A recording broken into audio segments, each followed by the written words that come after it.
Good morning students. आज हम start कर रहे हैं एक न्यू चैप्टर थर्मोडायनेमिक्स। तो अगर हम थर्मोडायनेमिक टर्म को दो पार्ट्स में डिवाइड करें, थर्मो एंड डायनेमिक। थर्मो का मतलब होता है हीट और डायनेमिक से मतलब है चेंज। तो इसका मतलब ये हुआ कि यहाँ हम इस चैप्टर में पढ़ने वाले हैं हीट जो चेंजिंग मोड में है, लेकिन वो चेंज किस फॉर्म में होगी। हीट खुद एक एनर्जी की फॉर्म है और वो चेंज होगी in another form of energy. इसी स्टडी को हम ये भी कह सकते हैं कि this is heat in motion, यानी जो हीट चेंजिंग मोड में आपको मिल रही है वो हीट इन मोशन कहलाती है। तो that branch of science that deals with the heat in changing mode, that means heat changes from one form of energy to another form of energy, is called as thermodynamics.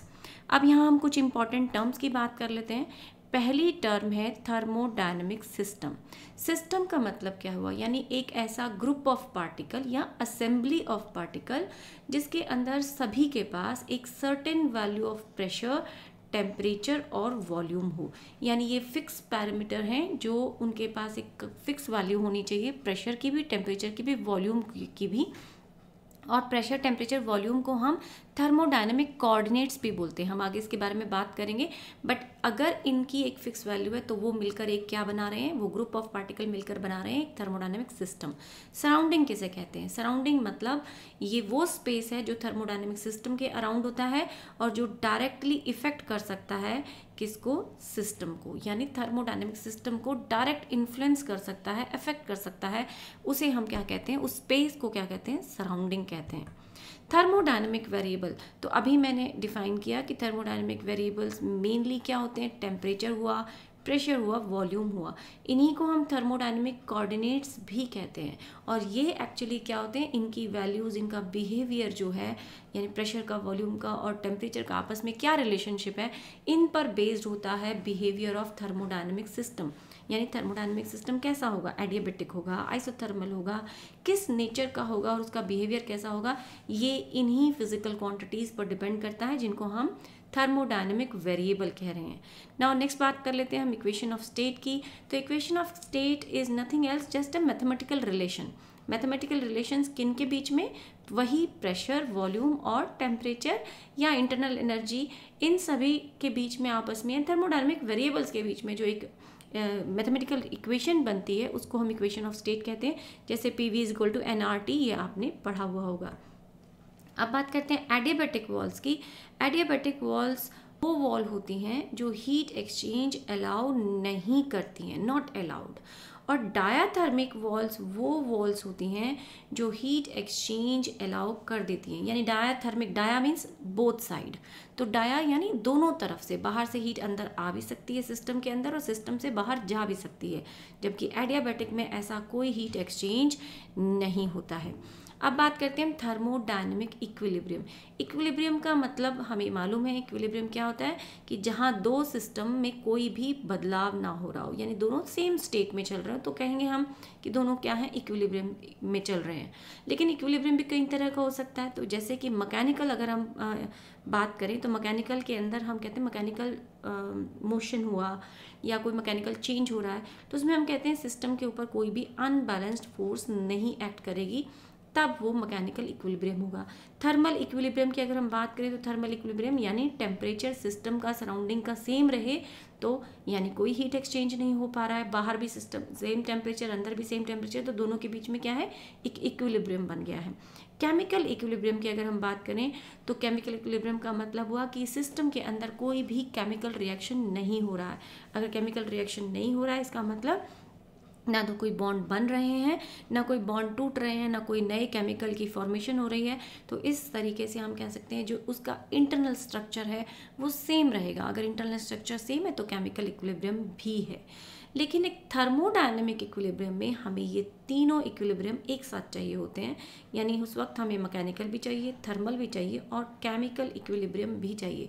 तो अगर एक system in सभी forms में exist कर रहा हो, यानी कि उसके पास ये तीनों इक्विलिब्रियम हो, तो फिर हम कह सकते हैं कि वो क्या है?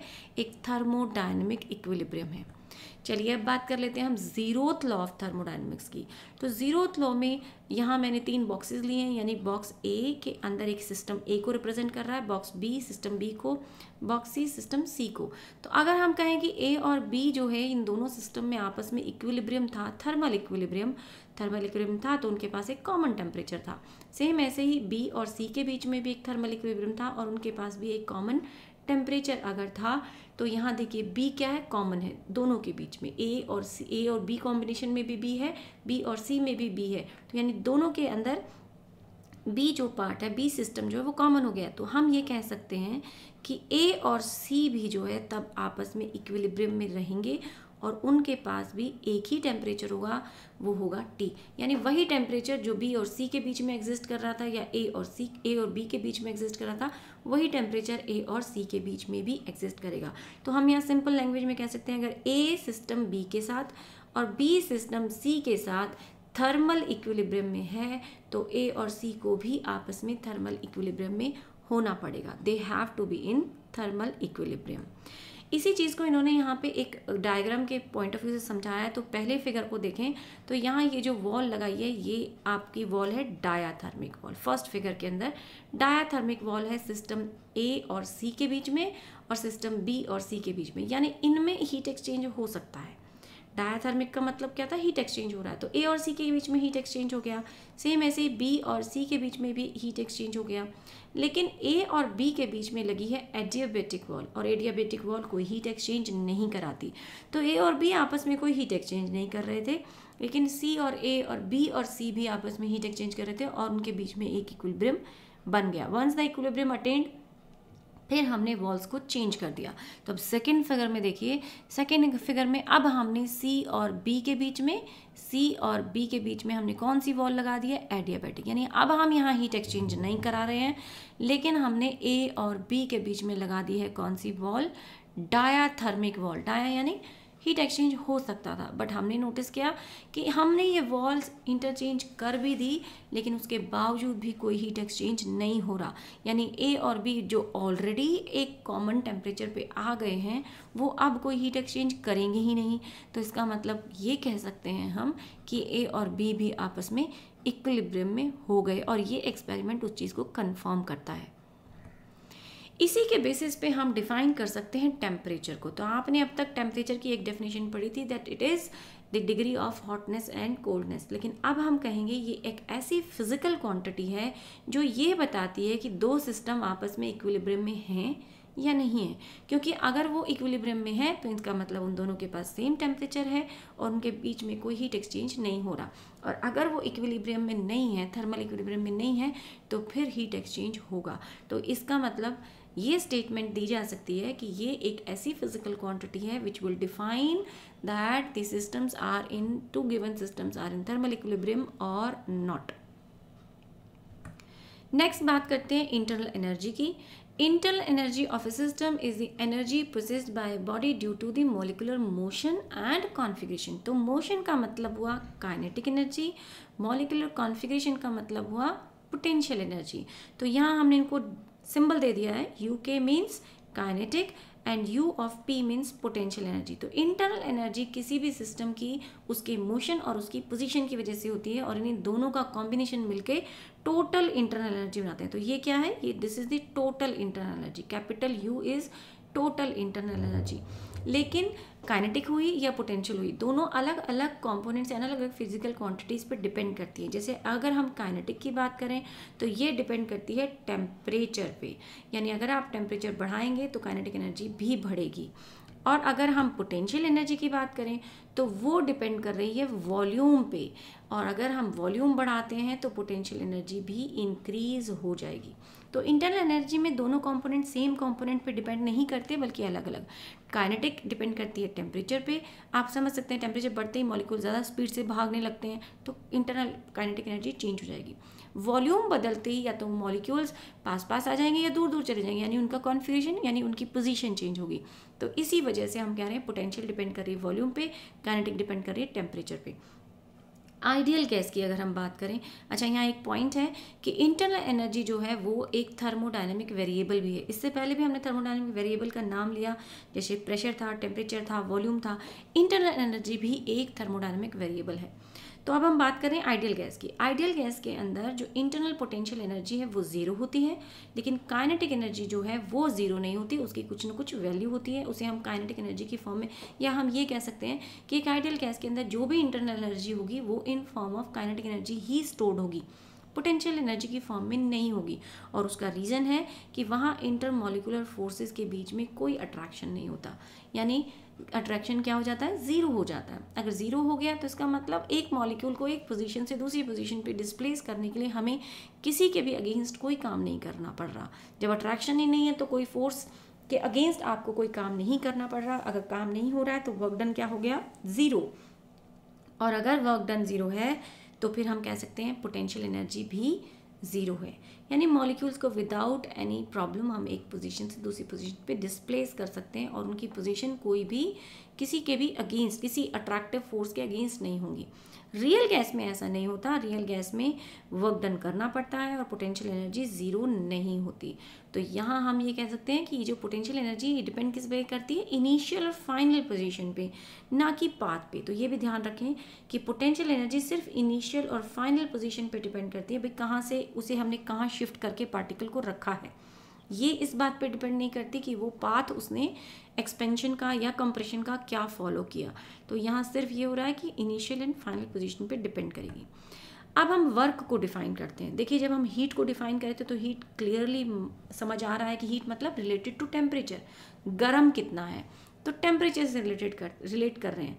लेकिन हीट एक फॉर्म ऑफ एनर्जी है। अब एनर्जी से हमने काम कितना किया, वो वर्क है।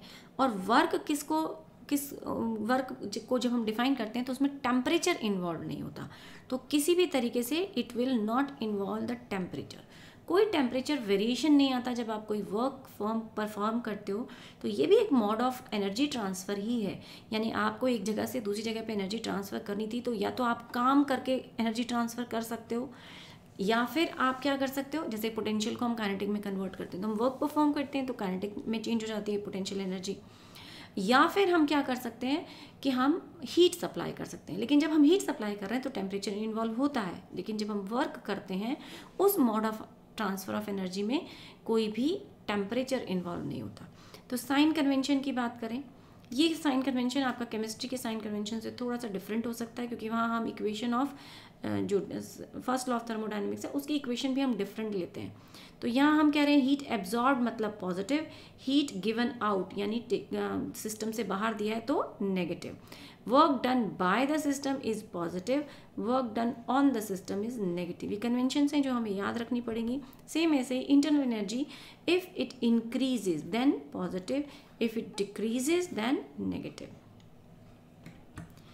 अब हम कुछ इंडिकेटर डायग्राम्स की बात कर लेते हैं। तो इंडिकेटर डायग्राम कोई भी ग्राफ अगर हम प्रेशर और वॉल्यूम के बीच में बनाएं जो हमें ये बता रहा हो कि किस तरह से प्रेशर और वॉल्यूम में वेरिएशन आया है, और ये वेरिएशन हमें ये बताएगा कि प्रोसेस कैसा था, एक्सपेंशन हुई या वॉल्यूम बढ़ी तो एक्सपेंशन हुई, या वॉल्यूम घटी यानी कंप्रेशन हुआ। तो ऐसी ग्राफिकल रिप्रेजेंटेशन जो सिर्फ हमें नेचर ऑफ थर्मोडायनेमिक सिस्टम बता रही है उसको हम इंडिकेटर डायग्राम बोल देते हैं। तो यहाँ देखिए प्रेशर और वॉल्यूम के बीच में बना है। तो फर्स्ट वन इज एक्सपेंशन, क्योंकि एरो हेड क्या था, डाउनवर्ड था, यानी वॉल्यूम जो है बढ़ रहा है। आप देख रहे हैं वॉल्यूम जो है इंक्रीज होता हुआ जा रहा है, लेकिन प्रेशर घटता हुआ जा रहा है। तो वॉल्यूम बढ़ेगा तो प्रेशर घट जाएगा। जबकि कंप्रेशन में उल्टा हो रहा है, वॉल्यूम घट रहा है तो प्रेशर क्या है, इंक्रीज कर रहा है। ये एरो क्या दिखाता है, डायरेक्शन ऑफ चेंज, किस डायरेक्शन में चेंज हुआ, किस चीज़ का चेंज हुआ। ठीक है, सो ये इंडिकेटर डायग्राम है एक्सपेंशन एंड कंप्रेशन के लिए।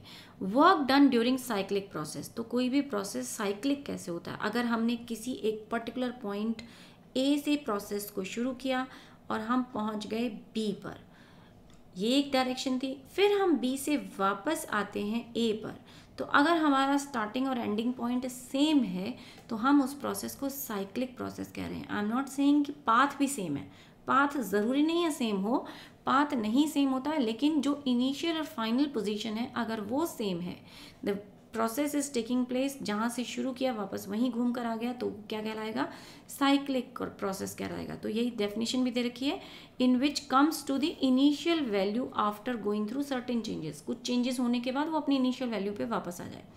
अब हम एक्सपेंशन के वर्क डन की बात करें, ये फॉर्मूला जो है ये एक्सपेंशन हुआ कंप्रेशन हुआ दोनों के लिए वैलिड है, लेकिन सिर्फ साइन कन्वेंशन चेंज होता है। अभी अगर मैंने एक्सपेंशन के लिए लिखा है तो D W is equal to P D V, integration लिया है क्योंकि डी डब्ल्यू मतलब स्मॉल वर्क डन, लेकिन हम टोटल चाहिए तो हम उसका इंटीग्रेशन लेंगे और इसको पी डी वी की फॉर्म में हम रिप्रेजेंट कर सकते हैं। साइक्लिक प्रोसेस का जो वर्क डन होता है वो होता है एरिया। अब एरिया मैंने दो दिखाए हैं यहाँ पे, एक एरिया एक्सपेंशन का वो पॉजिटिव हो गया, लेकिन एरिया जो कंप्रेशन का है उसके साथ हम ये नेगेटिव सिंबल यूज़ कर रहे हैं, तो कंप्रेशन नेगेटिव के लिए और एक्सपेंशन के लिए पॉजिटिव, लेकिन जब हम दोनों का वर्क डन हम ऐड करना है तो वो टोटल वर्क डन होगा एरिया। इसको हम नेक्स्ट ग्राफ में प्रूव करके भी दिखाएंगे साइक्लिक प्रोसेस में क्या होता है। तो लेट अस सी, बेसिकली अभी हमें ये पता चला कि साइक्लिक प्रोसेस के लिए वर्क डन निकालने के लिए हमें एरिया निकालना होता है और एक्सपेंशन या कंप्रेशन के लिए हमें सिर्फ पी डी वी निकालना होता है। तो देखते हैं कैसे वर्क डन ड्यूरिंग एक्सपेंशन या कंप्रेशन। तो राइट नाउ मैं एक्सपेंशन का मेथड ले लो या कंप्रेशन का मेथड ले लो। सपोज आपने ये गैस चैम्बर लिया है, इसके अंदर गैस फील्ड थी और पिस्टन जो है अपनी पोजीशन से शिफ्ट होके न्यू पोजीशन पे आ गया, यानी यहाँ से एक्सपैंड हो गया। एक्सपेंशन ले रहे हैं तो बाहर की तरफ एक्सपैंड हो गया, कितना डिस्टेंस, डेल्टा एक्स डिस्टेंस जो है वो एक्सपैंड हुआ है। वर्क डन का बेसिक फॉर्मूला होता है, work done is defined as force into displacement, तो एफ इंटू एस बोलते हैं, लेकिन क्योंकि स्मॉल वर्क बोल रहे हैं तो स्मॉल डिस्टेंस को आप यहाँ डेल्टा एक्स कह लीजिए या डी एस कह लीजिए। तो मैंने यहाँ लिखने में डेल्टा एक्स लिख दिया है, बट आई एम रिप्रेजेंटिंग, तो मैं इसको चेंज कर देती हूँ, let me call it as F D X. Instead of writing D S आप डी एक्स लिख दीजिए, क्योंकि यहाँ पे डेल्टा एक्स लिखा हुआ था। अब फोर्स का भी हमें रिलेशनशिप मालूम है, फोर्स को क्या कहा जाता है, फोर्स इज, या प्रेशर अगर आप डिफाइन करें, let me define the pressure only, pressure is equal to force upon area. अगर हमें फोर्स चाहिए तो we can write pressure into area, तो हम फोर्स को रिप्लेस कर देते हैं प्रेशर इनटू एरिया, और एरिया इनटू डी एस मिल के, यानी जो वॉल्यूम था डी वी वो किसके बराबर हो गया, एरिया इनटू डिस्टेंस, ये मिल के आपको वॉल्यूम दे रहे हैं। तो डी एक्स लिख दिया था मैंने, तो डी एस ना लेके एक्स लिखिएगा सिंबल, और फिर डी वी हम उसको रिप्लेस कर सकते हैं, पी डी वी आ गया, ये आ गया स्मॉल वर्क, लेकिन हमें तो टोटल चाहिए, तो we will integrate it from initial volume to final volume. हमने जहाँ से स्टार्ट किया था उसकी वॉल्यूम कम थी और फाइनल वॉल्यूम ज़्यादा है, तो ये कैसा रहेगा, वर्क डन पॉजिटिव रहेगा। तो यहाँ नेगेटिव सिंबल नहीं आ रहा, लेकिन अगर उल्टा होता, लाइक इनिशियल वॉल्यूम ज़्यादा होती और फाइनल वॉल्यूम कम हो जाती, तो फिर चेंज इन वॉल्यूम नेगेटिव हो जाता, तब हम इसको क्या कहते हैं, कंप्रेशन का वर्क है। अब ये देखिए यहाँ पर दिखाया है कि अगर मान लीजिए नॉर्मली आपको ग्राफिकल मेथड से निकालना हो, तो इस ग्राफिकल मेथड में let me take this line and this line, और इसको कुछ नाम दे देते हैं, let us call this as A B C and D. तो अगर वर्क डन निकालना है इस प्रोसेस का, चाहे ये एक्सपेंशन हुआ, एरो डाउनवर्ड है, इस वक्त एक्सपेंशन है, तो फिर उस वक्त हम वर्क डन को डिफाइन करेंगे, दिस इज एरिया, कौन कौन सा area, A B C D का एरिया, यानी उस बिलो द कर्व जो भी एरिया है वो आपको वर्क डन डिफाइन करेगा। दोनों ही एग्जाम्पल मैंने पिछला भी एक्सपेंशन लिया, अगर हम यही एरिया निकालते हैं, ये था किसके लिए, एक्सपेंशन के लिए, अगर यही वर्क डन आपको कंप्रेशन के लिए दिया जाए तो then you can write minus area A B C D, और उस केस में यहाँ ग्राफ में एरो जो है वो, ग्राफ की शेप ऐसी होगी लेकिन एरो डिफर हो जाएगा, यानी एरो की डायरेक्शन चेंज हो जाएगी। Now if you want to find out the work done for the cyclic process, cyclic process में ये देखिए यहाँ पर हम चाहें तो एक्चुअली में तो हमें क्या चाहिए, हमें सिर्फ साइक्लिक प्रोसेस के अंदर का ग्राफ चाहिए, तो ये मैं शेडेड थोड़ा सा करने की कोशिश कर रही हूँ, ये जो पोर्शन है मुझे सिर्फ इसका ग्राफ चाहिए, इसका वर्क डन चाहिए। तो एक तरीका तो ये है कि लेट अस नेम इट, कुछ पहले नाम दे दें, ए और this let us call this B, ऊपर वाली डायरेक्शन को सी कह देते हैं और नीचे वाली डायरेक्शन को डी कह देते हैं। तो एक तो हम क्या कर सकते हैं, हम वर्क डन निकालेंगे, ये एक पॉइंट है और this is a point, let us call this as a volume V1 and this as a volume V2। आप यहाँ पर तो V1 V2 तो मैंने नाम दिया, लेकिन हम यहाँ पर एरिया क्योंकि बात कर रहे हैं तो we can give it a name, A B C D हो गया, तो let us call this as E and this side, this point as F। So अब वर्क डन निकालना है। वर्क डन मुझे पहले निकालना है ऊपर वाले प्रोसेस का, तो उस प्रोसेस की साइड का नाम था ACB, उसका वर्क डन मुझे चाहिए। तो वो वर्क डन होगा टोटल ACB, यानी मैं लिख देती हूँ ये एरिया, कौन सा ACBFE, यानी टोटल एरिया, होल एरिया। लेकिन कैसा प्रोसेस है, वो ऊपर की तरफ जा रहा है, तो वो एरिया कैसा होगा, नेगेटिव, कंप्रेशन प्रोसेस है। अगर मुझे वर्क डन निकालना है ADB प्रोसेस का, तो वो वर्क डन होगा उसके नीचे जो एरिया है, अब उसको देख लेते हैं हम। तो वो हो जाएगा आपके पास एरिया ADBFE,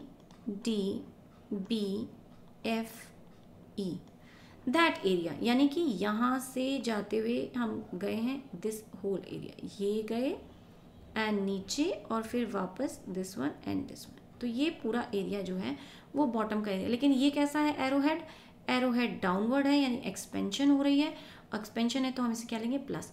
लेकिन जो टोटल वर्क डन होगा, यानी जो नेट वर्क डन होगा, वो इन दोनों का सम टोटल, यानी WACB प्लस WADB। अब क्लियरली दिख रहा है कि जो कंप्रेशन है उसका वर्क डन, उसका एरिया ज़्यादा है, यानी ऊपर वाला जो ग्राफ है, दिस ग्राफ ACD जो है, this one is greater in magnitude, ये ग्रेटर इन मैग्नीट्यूड है, बट इसका नेचर कैसा था, नेगेटिव। तो जो आपका नेट आंसर आना चाहिए, नेगेटिव में से, ज़्यादा नेगेटिव में से आपने लेस पॉजिटिव को सब्ट्रैक्ट करना पड़ेगा, क्योंकि दोनों के साइन अलग अलग थे, तो फाइनल आंसर आपका नेगेटिव आ गया। अगर ऊपर वाला ग्राफ कंप्रेशन होता और एरो दूसरी डायरेक्शन में होता, यानी कि एरो बजाय उस तरफ जाने के अगर एरो ऐसे होता, तो फिर आपका जो फाइनल आंसर आता वो होता प्लस। इसी को मैंने नेक्स्ट पॉइंट्स में कंक्लूड करके लिखा है। तो बेसिकली हम वर्क डन निकालने के लिए क्या कर रहे हैं, नेट वर्क निकाल रहे हैं, किसका, कंप्रेशन और एक्सपेंशन दोनों का वर्क को हम ऐड कर देते हैं विद देयर साइन कन्वेंशन, और हमारे पास नेट वर्क आ जाता है।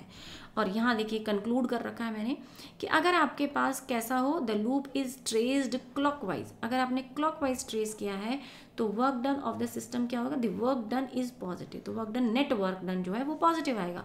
लेकिन अगर लूप एंटी क्लॉकवाइज है तो नेट वर्क डन कैसा आ जाएगा, नेगेटिव आ जाएगा। पीछे देखें, आपको क्लियर होगा इस पॉइंट को।